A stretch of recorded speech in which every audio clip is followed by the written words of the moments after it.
Magandang araw po sa lahat ng aming mga kapwa mag-aaral ng karunungang lihim ng Magandang Diyos. araw sa inyong lahat. Nais po lamang namin Ako, ipaalam si Maestro yung Verbo matagal na po nating ng hinihintay Karunungang na Lihim. pagbabalik ni Maestro Verbo sa lahat po ng mga kapwa na mag-aaral magbabalik. ng karunungang lihim na dating Aking sumusubaybay inaayos na ang lahat sa kanyang ng kailangan dating YouTube channel. Maaari niyo sa na aking mapanood channel. yung kanyang lumang YouTube channel. Yung iba po Hintayin mapapanood niyo niyo na po yung ang mga videos. na hindi niyo pa At ito'y napapanood aayusin ko, na naka-private lamang dati. ang mga aral. Pagpalain kayo ng ating mahal na Diyos. Lalakasan ang inyong mga loob Maraming salamat po sa lahat po ng mga kapwa at inyong nag-aaral iisipin na sumuporta ang po sa pagiging YouTube mahabagin. channel ng A4 Angel Matulungin Warriors. sa kapwa. Pagpalain po tayong lahat. Huwag maging mapagmataas. At tayo'y maging mahinahon sa lahat ng mga bagay. Sundin ang bilin Para po sa ng lahat ating ng mahal na mga kapwa Diyos. mag-aaral ng karunungan lihim ng Maestro Tayo'y Verbo, maging makatao. doon po sa mga natuto Maraming salamat sa inyo. nakakapanggamot na po sa At ngayon pagpalain marami kayo na po ng natutulungan. ating Ipagpatuloy niyo lang mahal po na yung Diyos. pagtulong. Napakarami Maraming po natin salamat tao sa lahat na ng mga humihingi po ng admins. tulong sa gamutang pang-espiritual at kahit po sa mga material na gamutan. At ikinagagalak Kahit kailan po at ay proud hindi po magawagi sa inyo na ang kasamaan. ngayon po yung laban mga kapwa ko sa mag-aaral kabutihan. na alam ko Ubusin ang lahat marami na po na kayo talagang gumagamit natutulungan. ng itim At na doon po sa hanggang kapangyarihan. ngayon kasama po namin sa GC. Sobrang proud po ako sa inyo. Ipagpatuloy nyo lamang po yung mga natutunan Ito nyo ang at aking aral sa nakakatulong po ngayon. kayo sa kapwa. Alam ko na taos sa puso nyo Tatandaan pagtulong. ninyo ang aking paulit-ulit na sinasabi.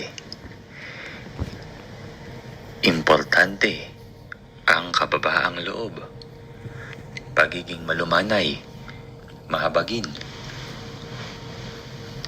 Huwag aarte o kikilos ng masyadong makapagmataas. Tandaan ninyo na hindi ipinagmamalaki o hindi ipinagyayabang ang kakayahan, ang kalimitan ng mga taong malalakas. Ang kakayahan ng espiritual ay ang mga taong tahimik at mapagkumbaba. Ang mga maiingay, ito'y karaniway. Ang mga nagsisimula pa lamang at nakatikim na mapagpagana ng mga orasyon. Ngunit ang kalimitay mga tahimik, malumanay, ito'y mga matataas na antas. Hindi lamang sa espiritual, ngunit sa araw-araw, tayo'y umakto ng naayon sa gusto ng ating mahal na Diyos, maging mapagkumbaba.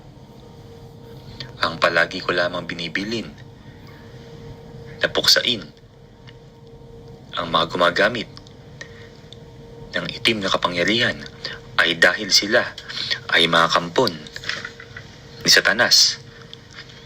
Mismong ang ating mahal na Diyos ang nagsabi na sila'y puksain.